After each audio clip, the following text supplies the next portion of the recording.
बिस्मिल्लाहिर्रहमानिर्रहीम। अस्सलाम वालेकुम व्यूअर्स, लियाकत हुसैन आप देख रहे हैं मेरा यूट्यूब चैनल। आज हम बात करेंगे लंदन से आई हुई खबरों के बारे में। लंदन में जैसे कि आपको बताया था मैंने कि शहबाज शरीफ वहाँ पे मौजूद हैं। वहाँ पे उनके खिलाफ डेली मेल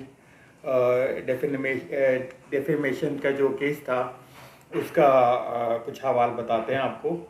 डेली मेल की तरफ से जो केस था उसमें उनको पहले तो कुछ हिस्ट्री मैं आपको बताता चलूँ इसकी याद दहानी के लिए कि काफ़ी कुछ लोग भूल गए होंगे। ये जून 2019 का वाक़या है। इसमें डेली मेल के एक जर्नलिस्ट हैं डेविड रोज। उन्होंने ये केस किया।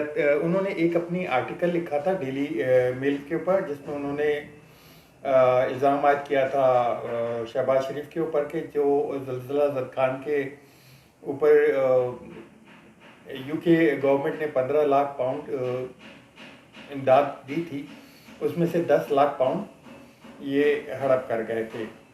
तो उसके ऊपर उन्होंने बाद में ये कहा कि शहबाज शरीफ ने कि मैं इसको सू करूँगा, और ये बात आगे चल के कुछ उन्होंने 14 जुलाई को मेरे ख्याल से सू किया। तो सू करने के बाद जब केस अदालत में गया तो अदालत ने उनको बोला कि इसमें आपके हद तक इज्जत कैसे हुई। तो उसके ऊपर उन्होंने कहा जी मुझ पर इल्ज़ामात लगाए गए हैं और ये इल्ज़ामात बेबुनियाद हैं। तो जब डेली मेल को जज ने ऑर्डर किए कि जी आप इनके डॉक्यूमेंट ला के दें, तो वो डॉक्यूमेंट कुछ थोड़ा सा डिले हुए थे, लेकिन जनवरी 2021 में वो उन्होंने डॉक्यूमेंट सबमिट कर दिए थे विद ऑल द सबूत। उनके तकरीबन 49 पेजेस थे, जिसमें से 49 पेजेस थे, जिसमें से पेज नंबर 7 और 9 में उन्होंने उसके ऊपर बैंक ट्रांजैक्शन और बर्मिंघम के जो बैंक है जहाँ से ये ट्रांसफ़र किए गए थे पे ऑर्डर वगैरह, वो लगा दिए थे, सब कुछ और दे दिया था उन्होंने। अब दूसरी उस पर बड़ा पाकिस्तान में शोर मचाया गया कि जी डेली मेल को तो मुँह की खानी पड़ी, और उन्होंने अदालत ने उनसे जवाब मांगा तो उनके पास जवाब नहीं है, और ये हमारी बड़ी बेइज्जती की गई है, ये वो बड़ा सियासत जिस तरह से खेली जाती है पाकिस्तान में, तो वो उन्होंने किया। अब जब इनके जवाब जमा कराने की तारीख आई तो वो जवाब को डिले करते रहे कि जी पाकिस्तान में भी एक केस चल रहा है, तो अगर ये केस का फैसला आ गया तो वो हमारे ऊपर वहाँ फैसले में थोड़ा सा असरअंदाज होगा। अब जब उसको थोड़ा सा डिले टैक्टिक्स के ज़रिए ये तकरीबन काफ़ी अर्सा चलता रहा, उसके बाद जब पाकिस्तान में ये वज़ीर आज़म बन गए, यहाँ के केसेस ख़त्म हो गए, तो उसके बाद इन्होंने वहाँ पे ये कहना शुरू कर दिया कि जी हम वज़ीर आज़म हैं, उनको टाइम नहीं मिल रहा, मसरूफ़ तरीन है, तो वो उसको थोड़ा सा डिले किया जाए, थोड़ा वक्त दिया जाए। तो कल जो हेयरिंग में इनको बुलाया गया, उनको बोला गया कि इन्होंने कहा जी वज़ीर आज़म हैं, तो वहाँ के जज का नाम मैथ्यू निकेलन है। उन्होंने कहा कि मेरे लिए वज़ीर आज़म और आम आदमी दोनों बराबर हैं। इस जगह पे खड़े होकर वज़ीर आज़म हो या आम आदमी हो, दोनों इक्वल हैं। इसकी कोई जस्टिफिकेशन यहाँ पे नहीं दी जा सकती, और आपको केस में हाज़िरी भी देनी पड़ेगी और आपको ये केस चलाना पड़ेगा, वरना मैं आपके खिलाफ फैसला दे दूँगा।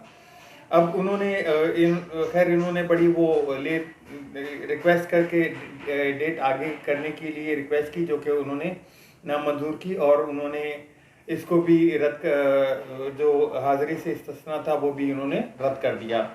उन्होंने इसका जी 13 दिसंबर की इनको डेट रखी है। 13 दिसंबर तक इनको खुद पेश होना होगा, वहाँ पे अपना जवाब भी जमा कराना होगा और क्रॉस एग्जामिनेशन भी होगी। वहाँ पे कटहरे में खड़े होके सवाल के जवाब भी देने पड़ेंगे, और इसके अगेंस्ट उन्होंने इनको एक कह लें कि जी पे कॉस्ट ऑर्डर, ये आल्सो हैव टू पे कॉस्ट ऑर्डर पे करने के लिए इनको कहा है, जो कि अभी डिफेमेशन तो नहीं है ये अभी, लेकिन इनको एक तरह से कॉस्ट ऑर्डर पे करने के लिए बोल दिया गया कि जितनी इन्होंने गैर हाजिरियाँ वहाँ पे की थी, या कल की, जो आज की, और जो वकील के खर्चे होते हैं वो उनको पे करने के लिए बोल दिया।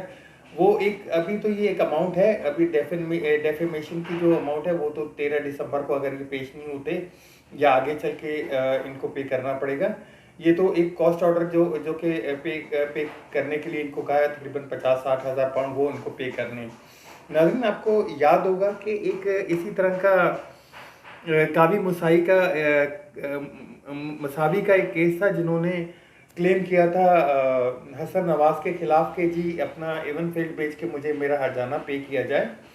तो वो इन्होंने कोई बाहर में सेटिंग करके और उसकी जो है उनको अमाउंट पे कर दी गई, और कावी मुसावी ने जो है अंदर जाके मतलब अदालत में पेश होकर अपना केस वापस ले लिया। अब जब उसने केस वापस लिया तो वहाँ इस तरह का सिस्टम नहीं कि आप किसी के खिलाफ केस करें और आप केस हार जाएं तो फिर आप घर चले आएँ, ऐसा नहीं है। वहाँ पे जो केस हार भी जाता है गलत इल्ज़ाम के ऊपर भी, तो उसको भी वहाँ पे जो नेक्स्ट पार्टी होती है उसका जो खर्चा होता है, वकील का खर्चा, जो डॉक्यूमेंटेशन के खर्चे हैं, वो सब पे करने पड़ते हैं उसको। तो जज ने कावी मसावी को बोला कि आप अगर केस वापस लेना चाहते हैं ये आपकी मर्जी है, लेकिन आपको हसन नवाज को इसकी इनके वकील और इनके खर्चाने का जो भी इनकी डॉक्यूमेंटेशन और जो इनके अखराजात आए वो पैसे पे करने पड़ेंगे। उसके ऊपर भी इन्होंने पाकिस्तान में आके सियासत खेली कि जी देखें, उधर तो हमारे ऊपर एक जज ने ऑर्डर कर दिए कावी मुसावी को कि आप हम इनको पेमेंट करें, जबकि वो ऐसा नहीं था। इनकी जो हर्जाने की रकम थी वो इन्होंने कई और ज़रिए से पे करवा दी थी। वो इंशाल्लाह मैं नेक्स्ट व्लॉग में या आने वाले व्लॉग्स में आपको उस पर भी डिटेल आपको बताऊंगा। तो अब आते हैं वापस अपना शहबाज शरीफ के केस पे। शहबाज शरीफ और इनके साथ इनका दामाद है अली इमरान, इन दोनों के ऊपर ये केस है। तो अब जज ने इनको 13 दिसंबर की डेट दे दी है, तो 13 दिसंबर तक इनको फाइल कराना है। अब देखें, इन्होंने पहले भी वहाँ महंगे तरीन वकील हायर किए थे और अब भी जो है ये कुछ ऐसा ही करेंगे। 13 दिसंबर नहीं तो थोड़ी आगे बढ़ जाएगी कुछ ना कुछ करके, लेकिन इनको वहाँ पे जमा कराना पड़ेगा, जवाब ज़रूर देना पड़ेगा, अदरवाइज वो केस इनके खिलाफ हो जाएगा और इनको डेफेमेशन की एक बड़ी रकम पे करनी पड़ जाएगी डेविड रोज को। अब हम चलते हैं नेक्स्ट खबर की तरफ। नेक्स्ट खबर ये है कि जी नवाज शरीफ को वहाँ पे डिप्लोमेटिक पासपोर्ट, सफारती पासपोर्ट इशू कर दिया गया है। ये एक बहुत अंधनाक बात है कि देखें जी, एक मुल्क का स्पॉन्डर भगोड़ा जो कि यहाँ से इलाज कराने के लिए गया था, उसको एक नॉर्मल पासपोर्ट तो उनको पहले ही इशू कर दिया गया है, अब सफारती पासपोर्ट इशू कर दिया गया है। ना कि उनके पास कोई गवर्नमेंट की कोई भी वजारत है। ये ज़्यादातर मैं बताता चलूँ कि ये ब्लू पासपोर्ट होता है। ये ज़्यादातर जो है MNA MPAs और वज़ीरों और मुशीरों के पास होता है। इस पासपोर्ट पे काफ़ी वीज़े ऑन अराइवल होते हैं। कुछ वीज़ों की फ़ीस ही नहीं पेमेंट करनी पड़ती, वीज़ा फ़ीस एग्जम्प्ट होती है और उनको एक अलग से प्रोटोकॉल दिया जाता है एयरपोर्ट पे। तो वो पासपोर्ट इनको इशू कर दिया गया है और क्या कह सकते हैं अब इस पे। अब चलते हैं हम अपनी नेक्स्ट खबर की तरफ। जैसे इस्टेब्लिशमेंट के हवाले से बात करनी थी कि जी इस्टेब्लिशमेंट की जो 253वीं कॉन्फ्रेंस हुई है उसके असरात बाहर आना शुरू हो गए हैं तो आहिस्ता आहिस्ता।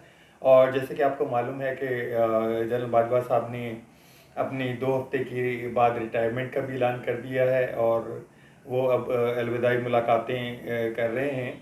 फेयरवेल सियालकोट में कल गए थे और आज भी 2 जगह पे गए हैं, तो वहाँ पे वो मुलाकातें शुरू हो चुकी हैं। नेक्स्ट आर्मी चीफ का इंशाल्लाह उम्मीद है कि बहुत जल्दी ऐलान कर दिया जाएगा और हालात बकदरे बेहतरी की तरफ जाते हुए नज़र आ रहे हैं इस्टेब्लिशमेंट की तरफ से। तो खान साहब की भी सिक्योरिटी बहुत बढ़ा दी गई है। आज खान साहब ने भी खिताब किया था। खान साहब ने अपनी वही बातें दोबारा दोहराई लॉ एंड ऑर्डर के हवाले से और रूल ऑफ लॉ के हवाले से, आज़म सवाती के हवाले से हुआ। एक और चीज़ बड़ी डेवलपमेंट जो कि ज़िक्र करना बहुत ज़रूरी है अरशद शरीफ के हवाले से। अरशद शरीफ की जो तस्वीरें आई हैं उनकी तशद्दुद की, तो एक तरह से पूरा माहौल जो है वही दर्द की कैफियत एक तरह से उठ गई है कि जो अभी पोस्टमार्टम उनकी वालदा को भी नहीं दी जा रही थी। कल पिम्स के हेड का भी बयान आया कि जी उन्होंने हमसे क्लेम ही नहीं किया, तो आज उन्होंने दोबारा उनसे क्लेम किया कि पोस्टमार्टम रिपोर्ट दे दें, तो वो उनको नहीं दी गई।